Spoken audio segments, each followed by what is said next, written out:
Here's a real life confession. I argue with my kids all the time about everything: getting up, what to have for breakfast, brushing your teeth, getting dressed, the works. But one argument that I've been able to cut back on at home is arguing over homework. And if you are arguing over homework with your child, I encourage you to try some new things because your current way is leading to arguments. And hopefully some of these techniques will benefit you and your child and the whole family's stress. Here comes a screen share.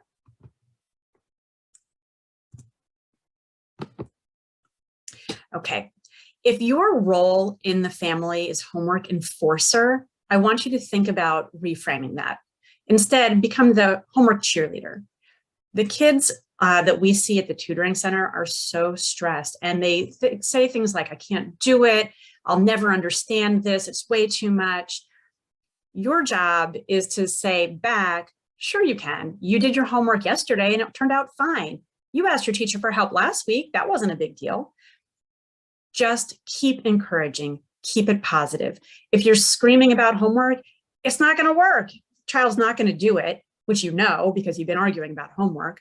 So start reframing by becoming a positive force on homework instead of an enforcing force on homework. There are other tools available to your child at your house besides you for homework. Whether that means you set an alarm on the Alexa to tell the child when it's homework time or when homework time is over, or you have a different adult or an older sibling work with the child. The idea is that if the argument is between you and the child, one of you needs to be removed from the argument and the homework still needs to happen. So the part that's going to be removed from the argument is you.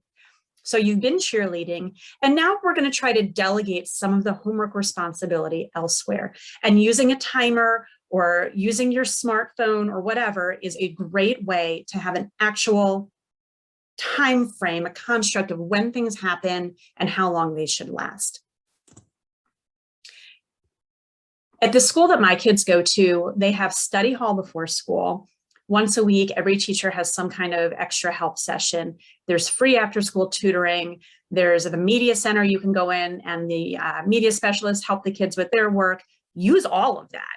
All of those resources are available to your child so that when your kid comes home, there's less stuff to argue about because there's just less homework. A lot of it's been taken care of already. So if you're not sure what's available, the place to go would be to the school guidance counselor or even to the teacher to see what resources your school has for kids that need some extra help. Homework doesn't have to happen at 3:30. It doesn't have to happen at the kitchen table. It doesn't have to happen in a vacuum, and it definitely doesn't have to happen with tears. Our school, our middle school, starts so late that I can actually wake my kids up at 7 in the morning and they can do homework for an hour in the morning. When they get home from school, which is around 5 p.m., they're exhausted. And trying to get them to do work then is a fool's errand. So sometimes we do homework in the morning. Sometimes we do homework in between other things, like 5 minutes of vocab before basketball practice and 5 more minutes after. It doesn't have to all happen at the same time. And breaking it up into little chunks might be something that helps your child's anxiety a little bit so that it's not like a mountain of stuff. Another thing that you can try, of course, because you did this for potty training, is a reward system. If your child is struggling to get through the daily assignments, give them a prize. You know, every time homework is completed without tears, without yelling, that's a victory. That's you winning. You're winning if your kid isn't arguing with you about homework. So every time that happens, celebrate. Celebrate with a high five or a fist bump, celebrate with a Hershey kiss, celebrate with a YouTube video, do what you gotta do. But let that child know that you are the #1 homework fan supporter extraordinaire. I hope this helps. Best of luck. Stop arguing.